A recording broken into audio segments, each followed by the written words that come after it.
Go ahead and take a live look at the White House, where they are closely monitoring the situation in Ukraine. Russian troops are massed at the border, and time might be running out to prevent an invasion. CBS reporter Skyler Henry live at the White House with the diplomatic efforts that are still underway. Skyler?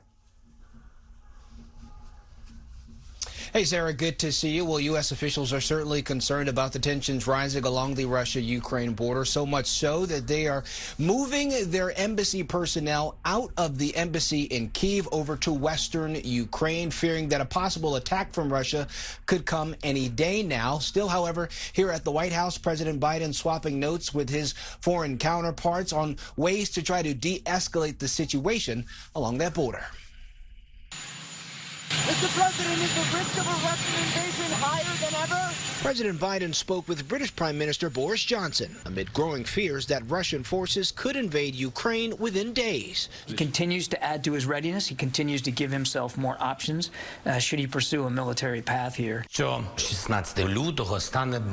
Facebook post Monday, Ukrainian President Volodymyr Zelensky sarcastically told citizens an attack could occur this Wednesday and declared that day a national day of unity.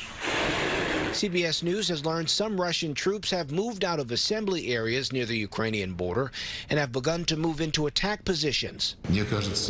But in a televised meeting with Russian President Vladimir Putin, Russian Foreign Minister Sergei Lavrov suggested diplomacy was still possible and urged Putin to continue talks with the West. We too believe that there still should be and can be a diplomatic path forward. Over the weekend, President Biden held separate phone calls with Presidents Putin and Zelensky to help de-escalate the crisis. The U.S. is now closing its embassy in Ukraine's capital, Kyiv, and relocating operations to western Ukraine. We have made the determination to move our operations to Lviv out of consideration for the safety and security of our personnel on the ground.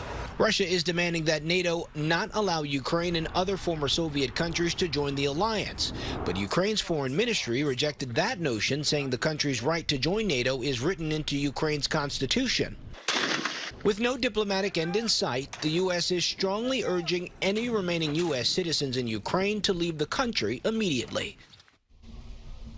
And we should also mention that National Security Advisor Jake Sullivan briefed members of Congress today on the situation in Ukraine. We heard from some of those lawmakers after that briefing who said that they could possibly impose sanctions themselves on Russia should they choose to invade Ukraine. They said that they want it to be effective. They want it to be bipartisan. But in terms of timeliness, there will be a bit of a hang-up given that members of the House are out of session until next week. Sarah?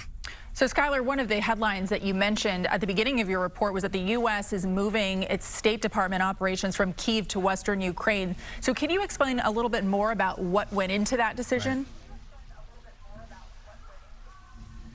Right. Well, the State Department certainly felt as though an attack from Russia could happen at any point within the next 24 to 48 hours, so much so that they decided to get a majority of their personnel out to the western part of the country in a city called Lviv, which is near that Polish border where there are a lot of U.S. forces stationed and ready to go. Again, the U.S. looking to handle this situation diplomatically, but still not taking any chances here. They've urged all Americans to get out of the country so that they are not victims of any sort of crossfire should Russia invade. And you have to pay attention to what we're seeing from Russia in terms of their troops' posture right now. The U.S. officials are reporting that around 130 troops are encircling Ukraine as a whole, with military practices happening in Belarus as well as the Black Sea.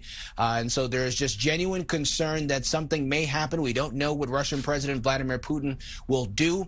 But State Department officials thought best to move their officials out of the embassy in Kyiv over to the western part of the country. Yeah, lots changing by the minute there. Skyler, thank you so much for that live update. We'll continue to follow this story closely.